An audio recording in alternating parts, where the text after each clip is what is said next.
Everyone. Welcome to Mr. Dwoskin's lecture talk. I just want to bring some announcements. Tomorrow we will have a talk with a retired University of Ottawa professor. He will be talking about the Canada-US relations. You could either come in person at the auditorium at 2 p.m. or you can watch it through Zoom. It will be here at 2 p.m. Then we have on November 3rd will be Science Demystified with Dr. Joe Schwartz. Then on Wednesday, November 5th, we will have an author talk moderated by Elaine Kalman-Naves. And it's in honor of Holocaust Education Week. You can either watch it here in person or online. Then we have the book sale in 2 weeks on Saturday and Sunday. It will be here in the auditorium. Thank you, and Mr. Dwoskin.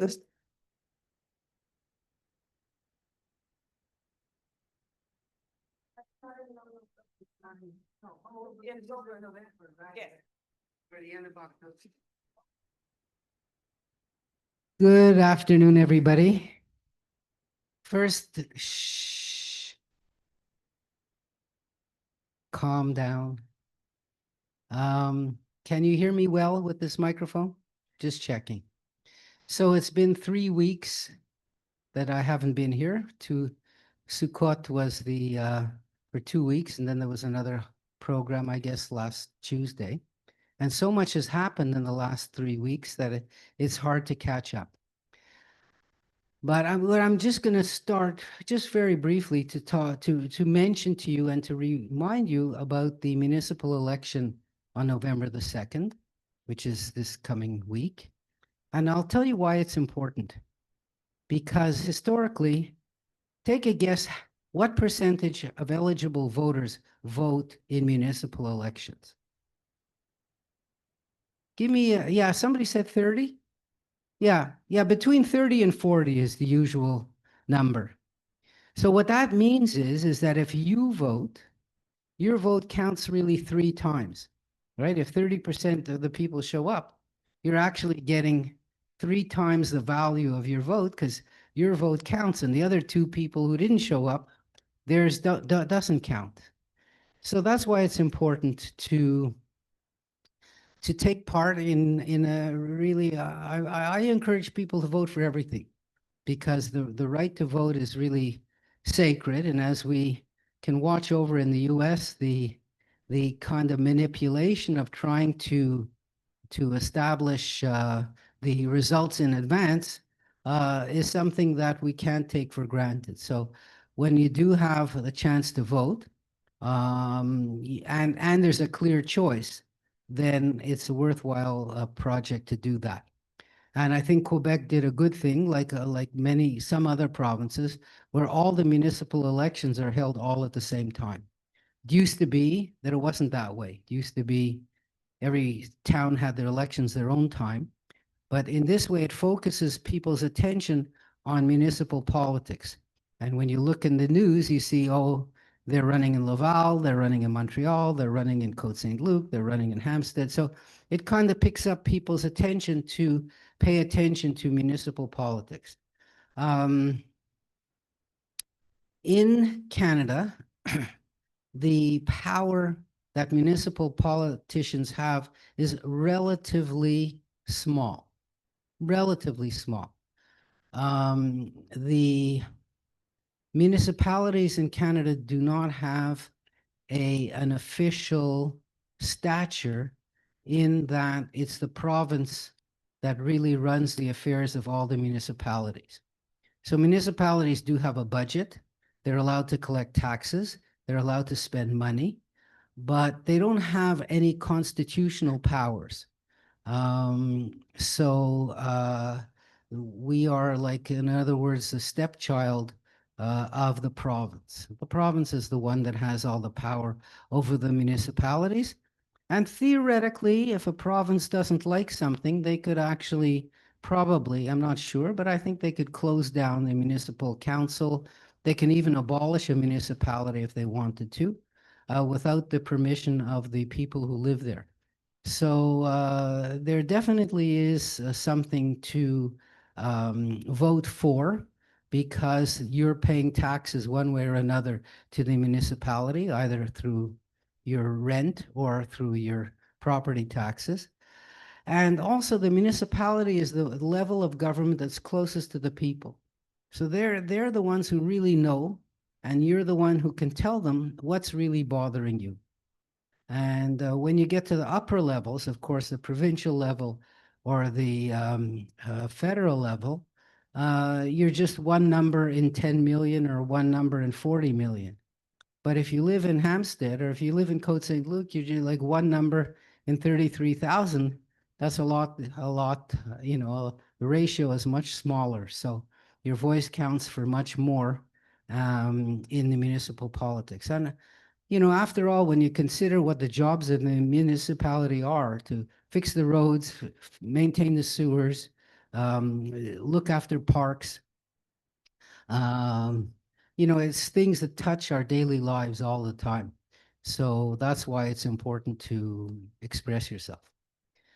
So let's talk about the huge events that happened since 3 weeks ago when I was here, which is, of course, that there was a ceasefire deal between Israel and Hamas, and Israel agreed to release 2,000 prisoners, and Hamas agreed to release 20 live hostages, and to bring the bodies of the deceased ones back to Israel. Now, first of all, this is a terrific step, because it means that people fighting is stopped. Remember that Israel, in the actual battles, the actual war with Hamas, lost over 400 soldiers in battles. So this means that the danger to these soldiers has gone way down. It means that hostages who've been imprisoned for 2 years plus 2 days, I think it is, finally got released. Miraculous that they survived all that time. It also means that Israel did not achieve the aims that it set out for in October the 7th, when that massacre took place and the attack took place, that Israel's aims were to release the hostages and destroy Hamas, and to do it on their own. And they did not succeed in that goal. They didn't destroy Hamas, and they didn't free the hostages. The hostages, all 251 hostages that were captured, of all 251, only 8 were actually freed by Israeli army actions. And all the rest that were freed alive were freed as a result of negotiations. And negotiations mean that there is a give and take on both sides. So what did Israel give in the ceasefire deal that was brokered by President Trump? They agreed to stop fighting. And this goes against the wishes of 2 of its coalition partners, which was to keep on fighting. But Israel realized, and its generals realized, that nothing more could really be achieved by fighting more, since they've already destroyed 80% of Gaza, and the hostages were buried somewhere underground where they never know where they were. And so more fighting would lead to potential deaths of Israeli soldiers, number one, and not to achieve a kind of a decisive victory against Hamas, because they're also hiding in the tunnels. So that's the thing that Israel kind of gave up, number one. Number two, they released 2,000 prisoners. The 2,000 prisoners that they released were 1,700 of them were people that they had captured in this Gaza war over the 2 years. So in other words, for example, they might have caught some Hamas soldiers or fighters. They might have caught other people who were trying to attack the Israeli forces. they might have caught people who they just didn't like and said, okay, I'm going to imprison you. Of course, there were no trials for these people. They were just held in prison just like that. But that's 1,700 out of 2,000. The other 300 or 250 were Hamas or other militants who Israel had captured over the years, going back even 20 years, for attacks against Israeli civilians in Israel. Sometimes they were murderers, sometimes they were terrorists, sometimes they were, again, just people that Israel didn't like and put them in prison. These were valuable prisoners for Hamas to get out. These were people who had been convicted and tried for really terrible things, blowing up buses, blowing up restaurants, stabbing people in the streets, stabbing people on the train, pure terrorist attacks who Israel would not in any circumstances wanted to have these people out of prison. Israel in the past had released 1,000 prisoners just for one soldier. And of these 1,000 prisoners, some of them turned out to be the leaders of Hamas and the second time going around. So to make Israel release these prisoners was a victory for Hamas. And it was a concession by Israel because they wanted to get back the hostages, number one. They wanted to please President Trump, number two. So coming to President Trump now, the other elements of the ceasefire were that Israel has to retreat its troops from about half of Gaza, meaning to pull back all of their soldiers, to allow free entry of aid into Gaza, meaning all the food trucks and all the other trucks to come in. They had to, the agreement was that Hamas has to disarm and that a body has to be set up to run Gaza and that the Palestinians would eventually have to have a say in how they are governed. So these were the elements of this agreement that were agreed to, not only by Israel and by Hamas, but by the United States and by all the Arab countries around Israel who were taking part in these negotiations. So what it is a kind of a framework or a formula for years to come to regulate how life is going to be going on in Gaza. Now, what it doesn't say, this agreement, what it doesn't say is that Israel has the right to rule Gaza, that Israel can kick out all the 2 million people who are living there. And these were objectives that Mr. Netanyahu himself and his coalition partners wanted. When President Trump first brought up the idea of building hotels and making, a Riviera of Gaza, oh boy, Netanyahu loved this idea. He said, oh, terrific. And Netanyahu himself was trying to ask other Arab countries like Libya and Sudan, maybe you'll take 500,000, maybe you'll take 500,000, like sort of auctioning off all of those Palestinians to find a place for them to go to. But this agreement says, no, that isn't going to happen. And the question is then, we should ask ourselves, the framework of this agreement was there 2 years ago. When Biden was president, he presented this framework of a ceasefire and a return of hostages to Israel, and Israel refused it. And the question is, why would they accept it now when they refused it then? And had they accepted it then, of course, more hostages would have been living.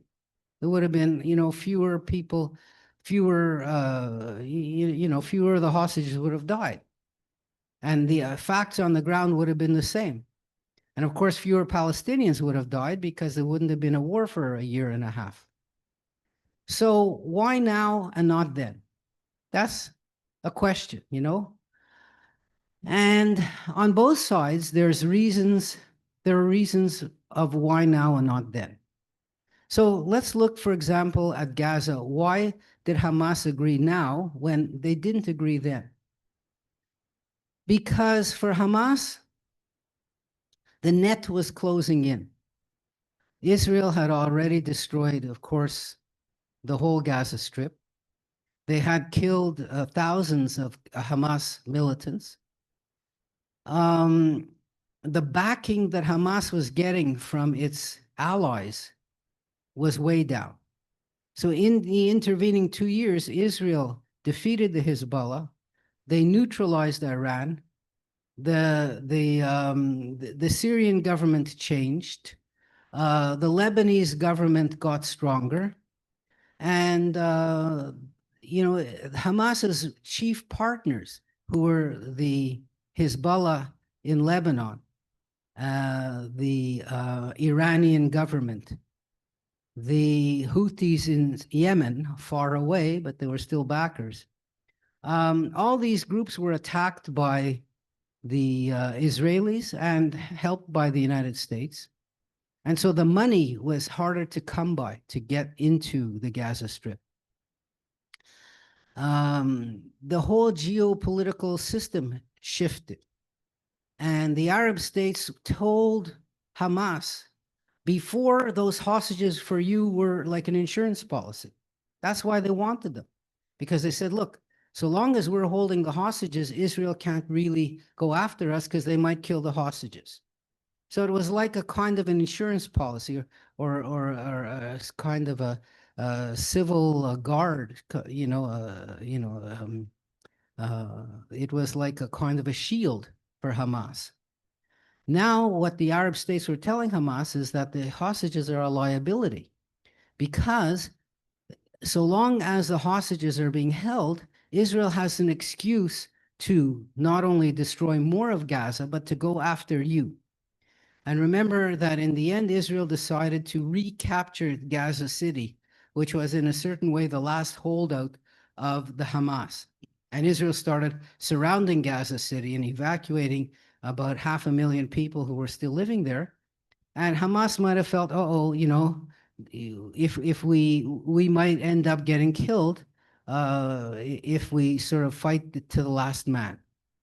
So the Hamas was convinced that this was the best way forward for them. Israel was also convinced. Now, Israel took a lot more convincing than Hamas did. Because Israel said, well, look, we're just fighting the war and we'll keep on fighting until, we capture the last Hamas person. It's important to understand that Israel had estimated there were somewhere around 40 to 50,000 Hamas militants that were in uniform on the day of October the 7th. Israel estimates that they killed at least 25,000 of them. So you would say to yourself, well, okay, there's so fewer left, there's not a lot left because they've killed them all off. But Hamas is just able, with the money they have, to recruit new people. It was estimated that they recruited 7,000 to 10,000 new militants after the ones that were killed in the original few months after October 7th. So it wasn't like Hamas was down to the last man. The convincing of Israel was done by President Trump.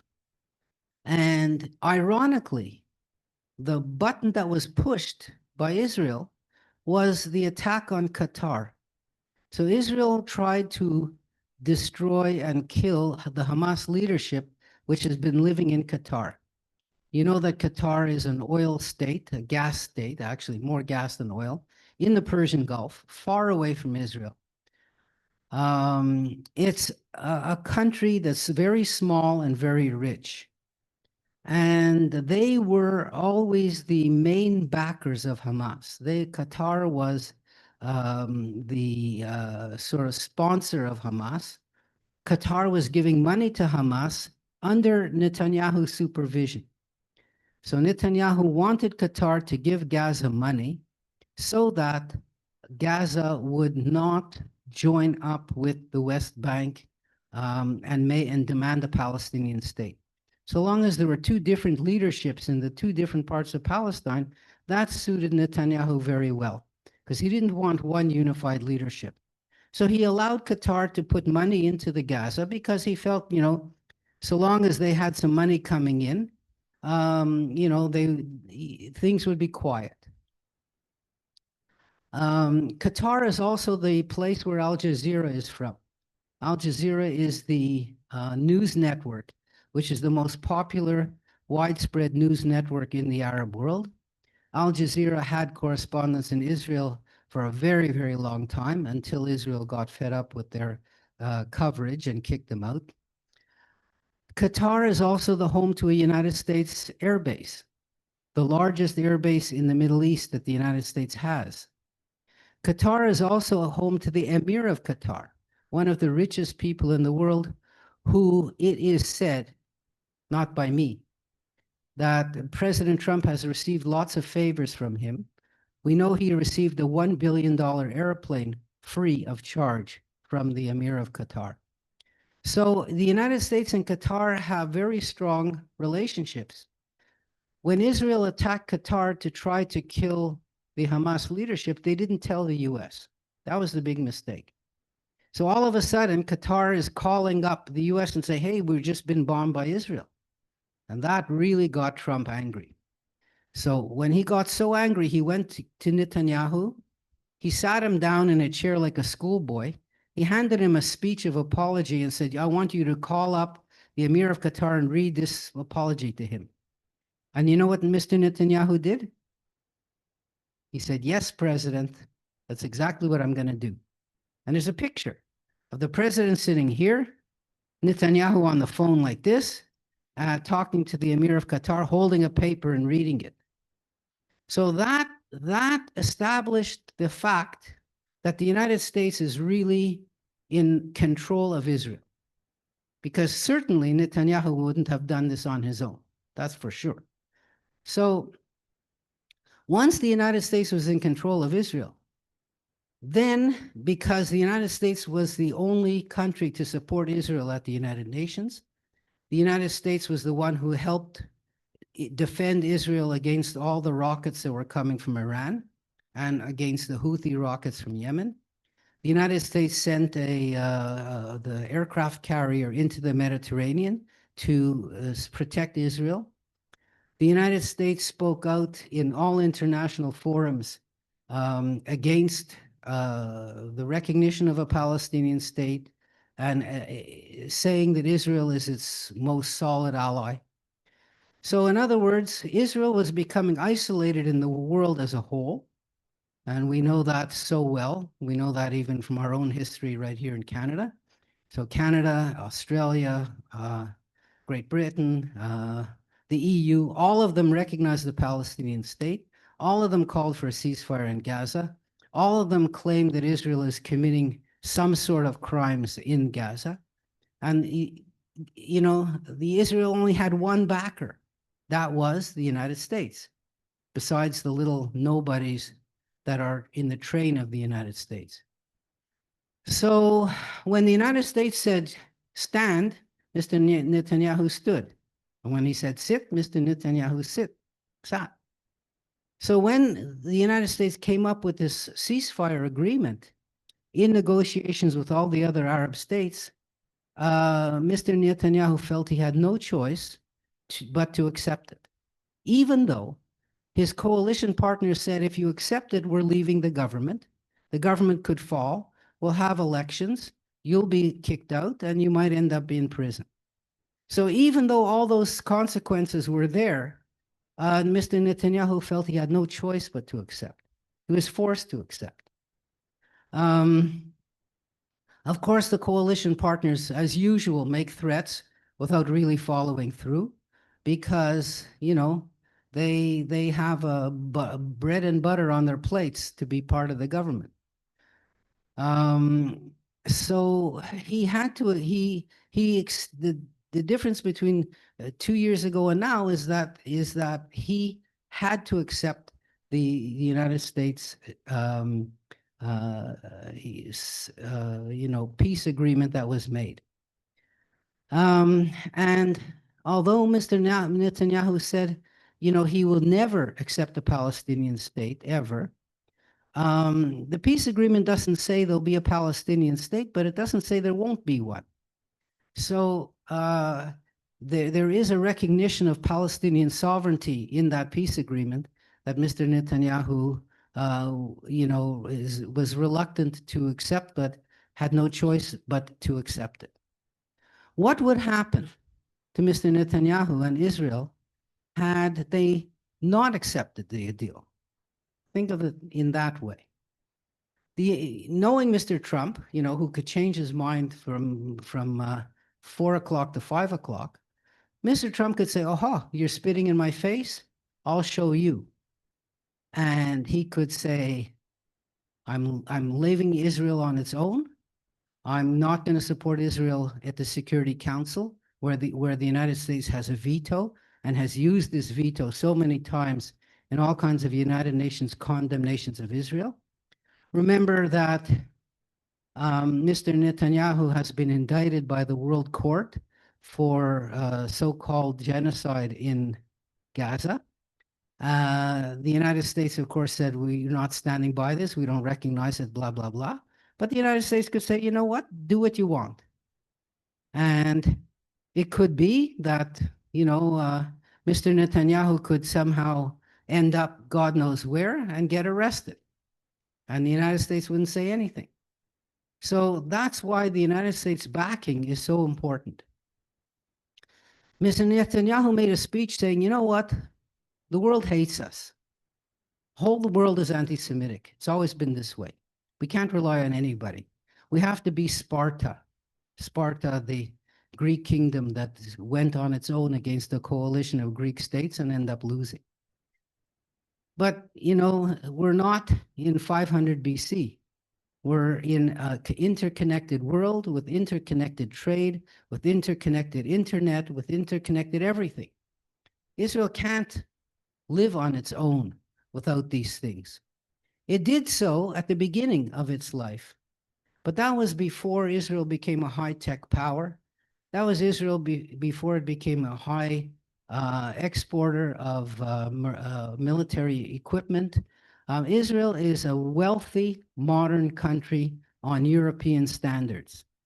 In the 1950s, when Israel got started, it was a poor country on third world standards. That's the difference. So if you want to be a wealthy country, you can't, unless you have tons of oil, like Qatar has, you need other customers for your goods, and you need to be connected into the whole world for all kinds of reasons. And the United States was the one that could have shut off this path to Israel. So they had no choice but to accept it. So that's the agreement on paper. It hasn't been very long since that agreement was signed. It's just been a couple of weeks. So far, the ceasefire seems to be working. So far, of course, on the first day, all the hostages were released to the great relief of their families, many of whom blamed Netanyahu for keeping their family, for keeping their children in bondage for so long. The issue about the return of the dead bodies is up in the air. Somewhere around half of them have been returned. The other half, you saw a picture today where Hamas was faking finding a body that they buried and then they uncovered for the cameras, So these people are extremely public relations oriented. And, they've faked news so many times that it's a good thing that these things are being revealed for those useful idiots who in the Western world believe everything Hamas says, but when you have a drone taking pictures of them burying a body, and then you see cameras coming up and they uncovered it like they just found it, it kind of, people should draw conclusions that if they fake this and they lie at this time, they're probably lying in a lot of other instances going down the line. But be that as it may, the question now with the ceasefire is, okay, so two things are questionable. Who is going to rebuild Gaza? The people are not leaving. The people are going to stay there. Israel's not going to rule Gaza. Settlers are not going to come in Jewish settlers are not going to come in to live in Gaza. So who is going to pay for the reconstruction? And who is going to rule Gaza while all this is going on? And who's going to keep order in Gaza? Israel, to their of course, strategy, has armed militias in Gaza opposed to Hamas. Now, you might say, well, wait a minute, why are they giving weapons to Gazans? You know, hasn't this happened before? And look what happened, Israel got attacked. But in this instance, Israel figures, you know what? If we can arm anybody who's opposed to Hamas, then this is going to be good for us because they'll end up fighting each other and Hamas won't end up fighting us. So that's the strategy of Israel. They found two prominent clans to arm, one in the south and one in the center of Gaza, if I'm not mistaken. And so far, these guys are, you know, saying, we're controlling our territory and Hamas better not come, you know, anywhere near the places that we're running. So you might have seen the execution of Hamas made of Palestinians who they called collaborators. More than likely, these people were from the opposing militias to them. Of course, you ask yourself the question, well, if you know, if the world is so concerned about you know, people being killed in Gaza, how come they're not out marching against Hamas for executing people and just, you know, on the street type of thing? But, you know, this is the hypocrisy of this whole situation. Unfortunately, you know, one was hoping that with this ceasefire, that those people who were so militant against Israel at the universities and you know, everywhere else, that these people would find something else to complain about. But no, the McGill faculty voted yesterday to condemn Israel, to ask McGill not to invest in Israel and to cooperate with BDS against Israel and not to have Israeli professors and not to work on Israeli projects. So you wonder, like, okay, but there's been a ceasefire, there's been an agreement. Why are you concentrating on this and not on Sudan and not on Myanmar and not on other places or Morocco where there's occupation? And, you know, like, why are you picking Israel? So, you know, inevitably, the answer has to come down to anti-Semitism somewhere, because Israel is the only Jewish state. And for people who don't like Jews, it's easy to say, okay, so we don't like Israel. And, you know, that's the reason why we don't like Israel, is because it's a Jewish state. So this is the state of affairs at this moment. People are really catching their breaths. If you read the Israeli papers, what all they're full of is stories of the hostages. How did they spend their 2 years? What are they doing now? It's a kind of a, we'll call it an exhalation of relief that this story is over. Remember that massive amounts of people demonstrated in Israel every single weekend for a ceasefire.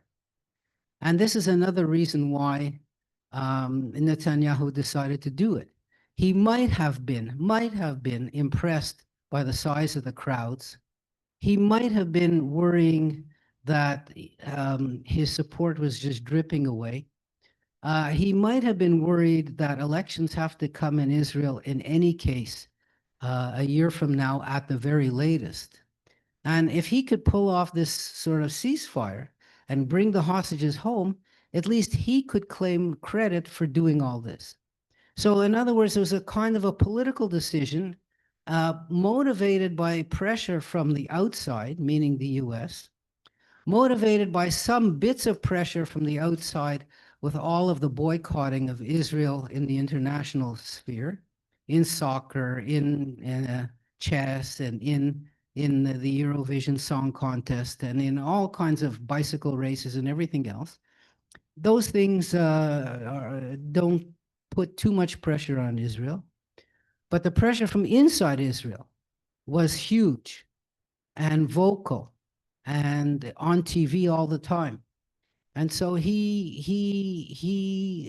in a certain sense, capitulated to that pressure. So that's the reason why now and not 2 years ago. All of those different reasons. So all we have to do now is see what's going to be.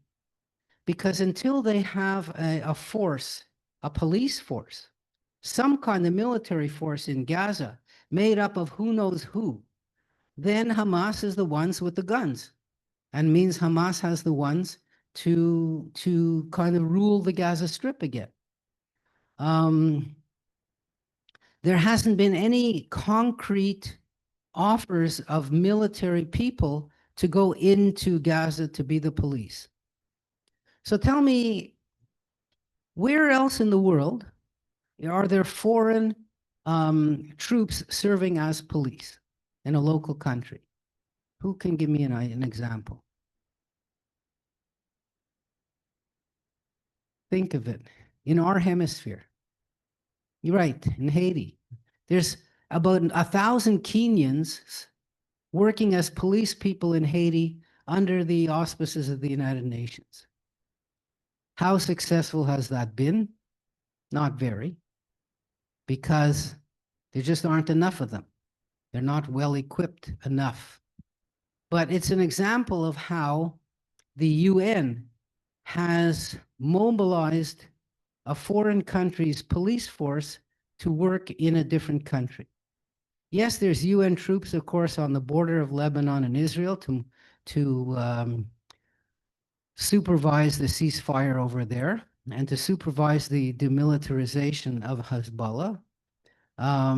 There are forces in Africa, lots of foreign forces, a lot of Russians working as kind of local police to help fight against Islamic militants. The French from France were there. Russians are there.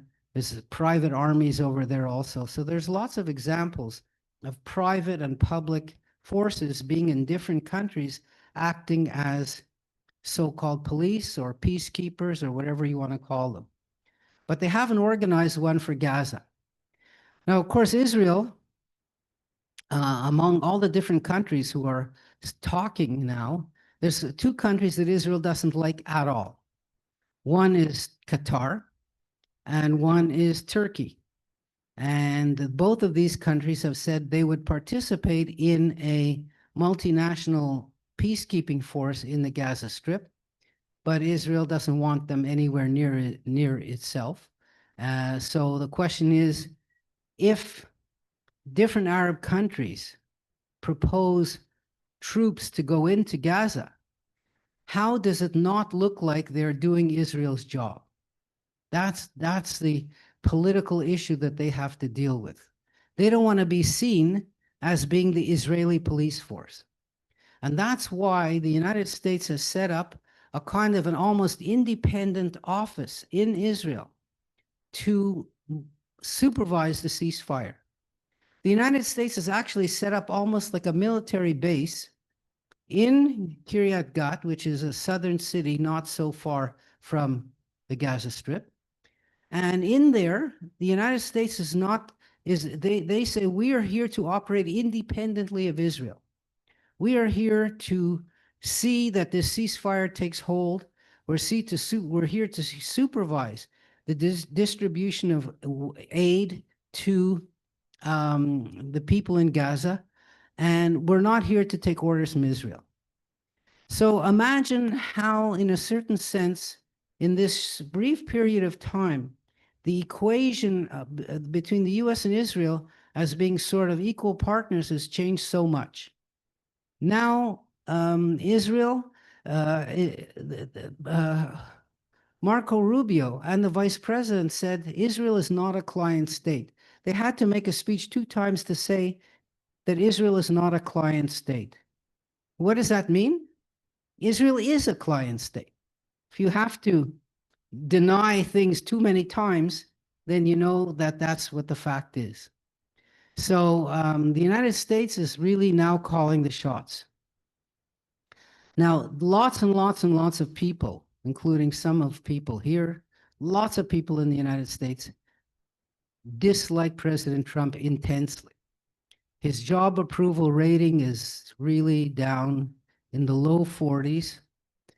His handling of specific issues in the US is down in the 30s of approval. Yet, this particular ceasefire could not have happened without him. And the people of Israel know that Trump was responsible for bringing back their relatives and not Netanyahu. You saw a speech, Mr. Witkoff made a public speech in Tel Aviv, thanking President Trump for doing it, and he got huge cheers from thousands of people. And he thanked Netanyahu for his cooperation, and he got boos from thousands of people. So the Israeli people are not stupid. They know exactly what's going on. And to his credit, Trump managed to get something done that was not done in 2 years and should have been done, 2 years previous. So we're going to leave this subject alone. Let's just see if there's any comments, questions about this, and then we'll move on to something else. It's so hard for me to see here. Does anybody have any questions? Yeah, over there. Yeah, I see you. The sun, the light is shining so much in my eyes that it's hard to see you. But now if I move over this way, yeah, go ahead.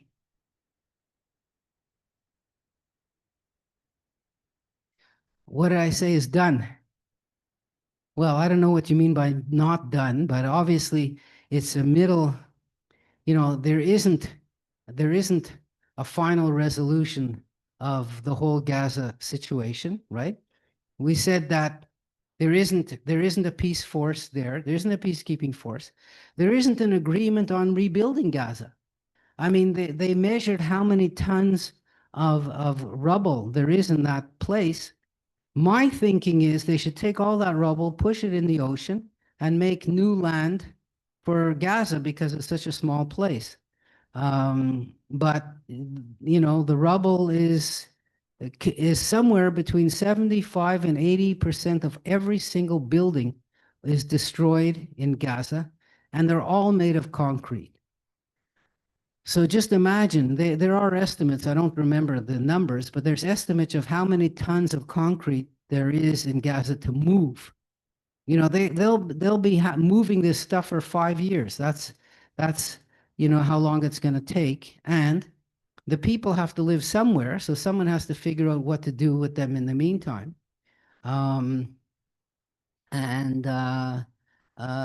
So you're right. When you say it's not finished, of course it isn't finished, But it's certainly, the situation is far better, both for Israel and for the Gazans, than it was, before the ceasefire.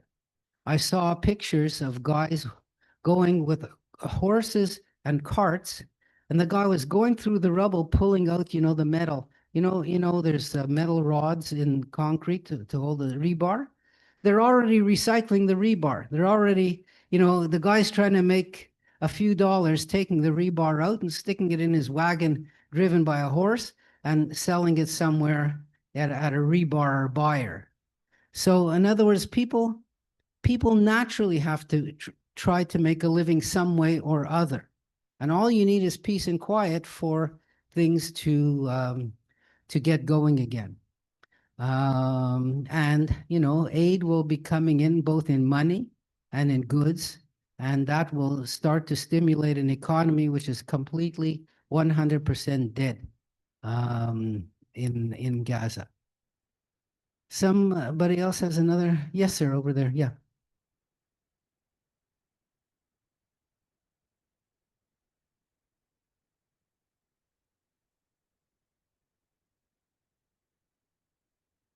I think it's going to be a long time because Because, first of all, you have to get the rockets. Yeah, I think Hamas fired all the rockets they had, because to have them and not fire them in a time when they know that the clock is ticking down makes not much sense. So, if remember where they were getting the rockets from. The places they were getting the rockets from are no longer able to give them rockets. If the cooperation of Egypt, which is really strongly backing this agreement with Israel, Egypt has been a kind of we'll call it a mediator between the two sides. What Egypt doesn't want is millions of Gazans floating over the border and ending up in Egypt. So it's in their interest to make sure that things stay, peaceable and that Gaza gets rebuilt. If Gaza gets rebuilt, Egypt will also profit because most of the rebuilding people and most of the material is going to end up coming from Egypt because they're the ones that have the border with Gaza. So I don't. I'll put it to you another way. Not this time, but the previous war between Israel and Hezbollah happened when Hezbollah kidnapped two people and held them. And Israel then invaded South Lebanon and blasted South Lebanon apart. And the leader of Hezbollah said, had we known how much they were going to hurt us, we never would have done the kidnapping. That's what he said. Of course, when October 7th happened, Hezbollah again attacked Israel. And again, Israel went in and, killed the leadership of Hezbollah, blasted apart South Beirut, where their headquarters are, took out all of the military equipment that the Hezbollah had stored up in South Lebanon. So the answer is that history teaches lessons to people. And where they may have the same motivation to do something, they may say it's just not, they may not have the ability. And if they have the ability, they might say history told us it's not worth it. Because every time we confront Israel, we end up losing more and more. So that's the, and the most success that the world has had against Israel is not militarily, it's politically. It's this whole, anti-Israel movement all around the world. That's where the success is, not in confronting Israel militarily, because it just gives Israel an excuse to hit back. That's the thing, So that's what I think anyway. But so all it takes is one person with a gun to try something, and there'll always be people like that. Anybody else have a comment about this? This past week, there were the parents of one of the unfortunate people who were killed in the raid, who came to Montreal to speak and tell about the experience that they had. The parents are a Canadian woman from Ottawa, actually, who went to Israel as a 20-something-year-old, met a guy there, settled down there, and they had 4 children. The 4 children, one of whom was this woman who had 2 children of her own, who was living in Kibbutz Cholit. And Kibbutz Cholit was one of those kibbutzim that was attacked right off the bat on October the 7th. And he showed a video of her life, from pictures that were taken. And the Hamas themselves videotaped their own attack on Kibbutz Cholit. So what had happened in that instance was that her husband happened to be away from the kibbutz for a day. Her father was visiting her in the kibbutz for the holiday, Simchat Torah holiday. And when they got word of the attack, the father went to, he was living in an apartment in a guest house, we'll call it. He was staying in a guest house while visiting his family, and the guest house was just 2 houses away from where she was living. And what happened was that the Hamas just came into the kibbutz. She went into the safe house because they all have these barricaded safe houses with steel doors. And unfortunately, the Hamas shot through the steel doors. They used up tons of ammunition to get through the steel doors. She shot one of them and killed him while he was coming in, but they had killed her, and they took her 2 children. The children were aged 2 and 4, or 2 and 5. They took the 2 children, and they took the neighbor, a woman who was like her neighbor. They took the neighbor sort of to look after the children, and they took them to Gaza. And they were filming this, the whole thing. They were filming this. They were showing how the Hamas guys put the child on his shoulders, and he's carrying the child into Gaza and giving them water and all this type of thing. The miracle that happened was once they got to Gaza, for unknown reasons, they decided to release them. They released the woman, the neighbor, and the 2 children. They said, okay, we want to show you how humane we are. So we're just going to let you go. This is in Rafah. Remember, it's nowhere near where they took them from. And she walked with the 2 kids, just took off and ran back towards Israel. And she saw Gazan, the militants, the terrorists, coming back across the Gaza border. So she hid the kids and she hid herself until they passed.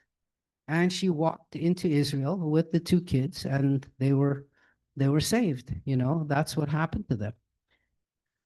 This kibbutz was one of the examples of where the Hamas had the plan of the kibbutz. They found all the plans, all the architectural plans, and in the safe house there was an X. In the guest house there was an X, meaning there's nobody living there. So nobody actually came into the guest house where her father was staying. And that's how he survived. Of course, this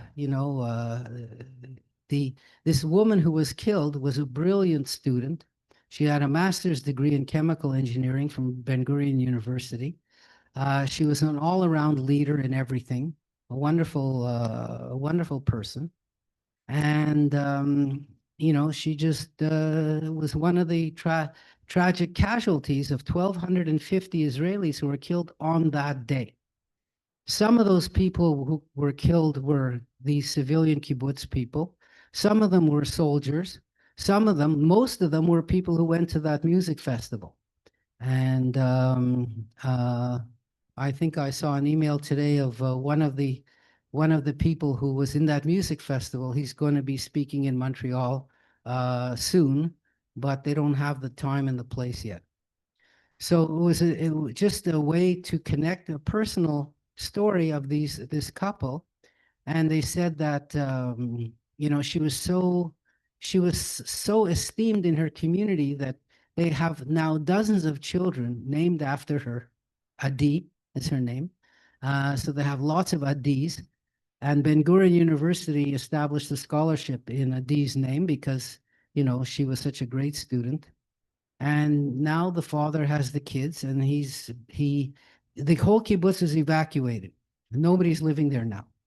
And they're expecting by next July that people will be able to go back to that kibbutz. And the father, all he wanted to do is to be a lemon farmer. And that's what he was before, and that's what he wants to go back to do. So it's going to be this tragedy that happened on October 7th is going to mark Israel for many, many, many years, many, many years. And, Mr. Netanyahu said, when the fighting is over, we'll have a commission of inquiry. Because already the chief security officer of Israel resigned. The head of some of the top generals resigned. Mr. Netanyahu said, well, we're going to have an inquiry once the war is over. And the war now is over. And you know what he said? We're not having an inquiry. So you know, it tells you, you know, how what can I say? You know, he's out of touch with what the Israeli people want. That's 80% before the ceasefire. Polls were taken in Israel, 80% of the people. That means a lot of his voters, because he got, you know, we'll say him and his coalition got more than half of the votes in Israel. 80% of Israelis wanted a ceasefire. And, you know, eventually, like I said, Trump grabbed him by the arm and said, twisted the arm behind his back and says, you're agreeing to a ceasefire. And that's how we got here. Okay, so let's leave that alone for now. Let's talk about something different. Talk about, well, we could talk about Canada-US relations, because that's the subject of talk tomorrow. In this past week, Trump decided to put a 10% extra tariff on Canadian goods coming into the US. Why? Commercial, right? Remember, a tariff is supposed to be a financial move that's supposed to be there for financial reasons to help out or protect certain industries. That's the main reason to have a tariff. The main reason is that if you are producing something and another country is producing it cheaper, and you want your industry to survive, you make the imported goods more expensive so that it at least can compete with the local goods. It's really a kind of a trade-off. The trade-off is goods will become more expensive to the consumer because you're putting a tax on them. But on the other hand, your local industry will be protected and won't go out of business because of cheap imports. That's what a tariff is. It's a commercial financial tool. But if Ontario puts an ad just telling what President Reagan said about tariffs, and Trump is so angry that he said, oh, I'm putting 10% of tariffs extra, it's not a financial tool. It's just a kind of a political weapon that he's using against his enemies. What was the other bigger political weapon that he used in the same way? Putting a tariff on some place for non-commercial reasons. Where did he do that? India. Brazil was really the answer I was looking for, because Brazil put the previous prime minister up on charges for trying to stay in power after he lost an election, Mr. Bolsonaro.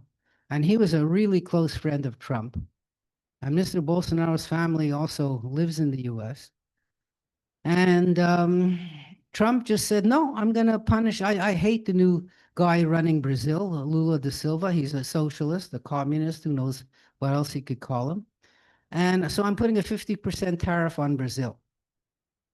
What's one of Brazil's biggest exports to the US? Coffee. How much coffee is grown in the US? Almost zero, right? So it's not a commercial tool. You're not protecting the coffee growers of the US because there are no coffee growers. All you're doing is making coffee more expensive for the consumer, either directly or for the restaurants who are buying the coffee and selling it to the consumer indirectly. So he's not using tariffs as a commercial tool the way they were intended.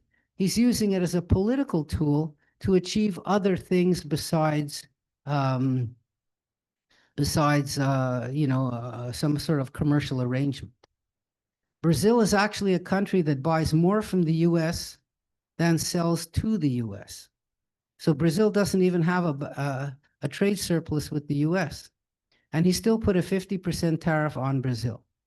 What else does Brazil sell to the United States besides coffee? What's their biggest export? Anybody know? Beef. Beef. McDonald's is buying all its beef from Brazil. Just about. Okay. So you put a tariff on, you know what the meat prices are like in the US these days? It's like you have to be rich to buy meat there, beef, I mean. You know, why would Trump do something that's so harmful to the consumers, directly harmful, not even indirectly harmful? Is this going to help the American cattle people? You know, Trump just said, you know, he guaranteed it. He gave a $20 billion guarantee to Argentina, and he offered another $20 billion.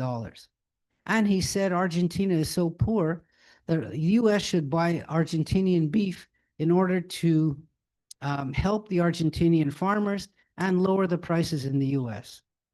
So if he wants to buy or lower the prices in the U.S., why not just take the tariff on Brazilian beef? That's like much more plentiful in the U.S. than Argentinian beef. The whole business doesn't make any sense. But there were elections this weekend in Argentina. You know that? There were parliamentary elections in the country. They were really, really important, really important. And President Trump actually won those elections for the current president of Argentina, Mr. Milei. What President Trump said was this. He said, look, we are going to offer $40 billion to Argentina, who desperately needs the money. But we'll only give it if Mr. Milei's party wins the elections. How about that? And you know what happened? Milei's party won the elections. Just like that. It goes to show how, not only how powerful the US is, but how willing Trump is to use that power to influence things that happen outside of the US. Now, you might ask yourself, how come Argentina is so poor? I would ask myself the same question. If you go back to the 1920s and 30s, Argentina's standard of living was the same as Canada. They were as wealthy as Canada or even the US. When people were looking to leave Europe to immigrate somewhere, so many of them went to Argentina because it was so wealthy, such an up-and-coming country. What was the basis of that wealth in those days? Agriculture, wheat production, beef production, corn production, wine production. They have unending amounts of fertile land, great ports, an educated population. A population is one of the 3 countries in South America where the population is mostly of European descent, not, in other words, of Indian descent, or not of mixed Spanish and Indian descent. It's mostly of European descent. The people, in other words, are white. It was a wealthy country until politics ruined it. And it's politics that ruined it. And you know how it was ruined? It was ruined by a combination of 2 things. One was overspending by the government and corruption. The second one is tariffs. Argentina put tariffs on everything coming into the country to the point where inflation got so high, things cost so much that the government had to keep on devaluing the value of the money to race ahead to give people something in their hands so they could buy something before the prices went up. And the protectionism, the tariffs protected industries that were sort of friends of the government. So they had no competition, just like President Reagan said. So they had no competition. So what they did was make worse products and raise prices. So that was a situation in Argentina under Juan Perón, the leader of the country, who was the leader of the country during the wartime. And his followers who kept on winning elections afterward by promising welfare to people. The government was giving money to people that it didn't have. That's what they were doing. They were spending money that they didn't have. So what happens when you do that? You spend money that you don't have. You have to borrow money to give it out. When you borrow money, you have to pay interest on that money. Now, another way to do it is to say, okay, I'm going to give people money, but what I'm going to do is print the money. I'm going to create money out of nothing. I'm just going to go to the printing press and say, print up 1 billion pesos for me, and then I'll hand them out. Okay? So when that happens, what happens? Right? You can't create something out of nothing. So if you give out the money, like monopoly money, that money becomes worthless bit by bit, because people will say this money, you're giving out money, but prices are going up faster than you're giving the money out because the money has no value. So they have to keep raising the prices to get an equal amount of money, right? Because things that are imported into the country, they're imported in US dollars value, right? A car from Japan, let's say, or a TV set from China is not priced in Argentinian pesos. It's priced in dollars. If the government keeps printing out that money in Argentinian pesos, that money is going to buy less and less and less because they're just, there's just so much of it out there. Nobody wants it. If somebody who wants to, somebody who sells televisions has to pay for those TVs in US dollars, he has a whole bunch of these pesos. He goes to the bank to change them. They're not going to give them any dollars for that because they said this money is worthless. It's just like printed off a printing press. So this is what happened in Argentina for years, post-war and pre-war, meaning Second World War. So Argentina was in a situation where it had been bailed out so many times by the International Monetary Fund that the biggest bailout of all that the International Monetary Fund ever gave in all of its history was to Argentina. And what happened to the money? It just kind of disappeared. So, Mr. Milei, who won the elections, he said, look, I'm not going to do things like everybody else. I'm not going to make promises and win elections by handing out, sandwiches to people before the election, or handing out $100 bills before the election. I am going to try to cut inflation, and I'm going to try to cut the deficit. How do you do that? You have to do that by stopping the government from spending money, stopping the government from giving out money. And that's what he did. So he cut the amount of welfare given out to people. He cut the amount of services provided by the government. He cut the amount of people working for the government, which of course causes huge amounts of distress in the country. But the inflation rate went down from 200% a year, meaning prices were tripling every year, went down to 30% a year. So 30% a year is like 3% a month. It's still something, but it's something that at least is handleable, the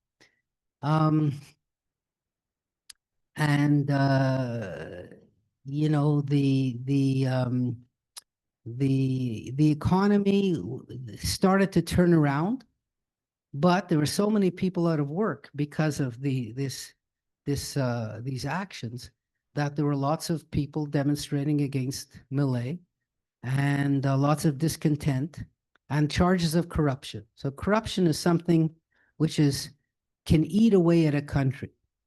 And I have to point out now to all of you, what's happening in the United States, the corruption that's happening there is not so different from what happens all around the world. I mean, just look at the money that Trump himself and his family have made since he became president. It's billions, billions. That's pure corruption. It's what was the term we used to call it for? Influence peddling. He got money from all of the different networks because he said to the networks, unless you give me money, I'm going to take away your licenses. So, okay, that's corruption, And corruption was, charges in Argentina were made against the sister of the Mr. Millet. And, you know, some of the money that comes to Argentina ends up disappearing in corruption. And it's happening in the US too, obviously, you know. So when he won the election, the value of the Argentinian peso this past weekend went up by 10%. The stock market went up immediately by around 30%. And hopefully, Argentina is on a path to a better future from what it once was. So there's two countries in South America that were once the richest in the whole continent. Venezuela was one. Venezuela today has the world's largest oil reserves. In the 50s, Venezuela was the richest country in South America by far. And now, of course, the United States is looking to maybe conquer Venezuela. So, and the people in the country are so miserable and so poor that a quarter of the people in Venezuela left the country. Think of it, a quarter of the people. Venezuela and Canada had similar populations. So imagine 10 million people leaving Canada in 10 years. What that would cause to the economy of Canada? What would that cause to, the people left there? That's how miserable Venezuela has become. And if the U.S. I don't believe that I don't know, but I don't believe the U.S. is going to send troops into Venezuela, because Trump believes in not sending troops into any adventures abroad. But if he actually did, in a fast, quick coup, the people who are in Venezuela, by and large, would be very grateful. Let's put it that way. Just want to check my time. She told me I got to be out. I'm going to stop here because they definitely wanted me to stop for 3 o'clock. It's 3:10. Questions, comments, anything like that, I'll be back next week. Any comments about any of these things that I just mentioned? So yes, I see there's a hand over there in the corner. Yeah. Let me just go over here so I could see you out of the light. Yeah.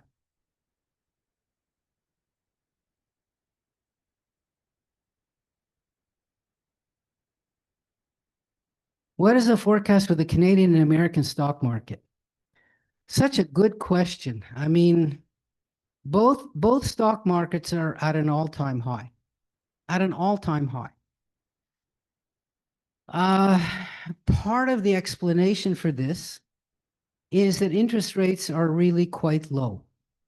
So if somebody wants to invest money and buy some kind of fixed term deposit, the returns on these rates are really quite low. So that encourages people to go in buy stock where the returns have been higher. The economies of both countries are doing fairly well. Not terrific, but fairly well. Companies are still making profits. So remember, the stock market is a reflection of the companies that are in it. So the company's welfare may not be the same as our welfare, because you're buying a stock in a company, you're not buying a share of all of Canadians' pockets. So long as companies are declaring profits, which they are, the stock market is going to do well. But remember one thing, it has gone up so much that if the stock market drops by 10% or even 20%, even that much, it's possible to happen. But that will still leave the market in a very high position compared to what it was 5 years ago or 10 years ago, let's say. So I think people have to expect there's going to be at some point or other, people decide, oh, this is too much. Last week it happened. You know, the price of gold, how much it fell in one day? $300 an ounce. It fell by $300 an ounce.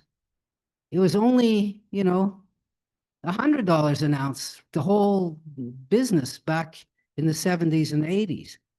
So it fell by $300 an ounce for no good reason. People just said, oh, you know what? It's just gone up so much, I'm going to sell. And that could that was gold, but that could happen to the whole market as a whole.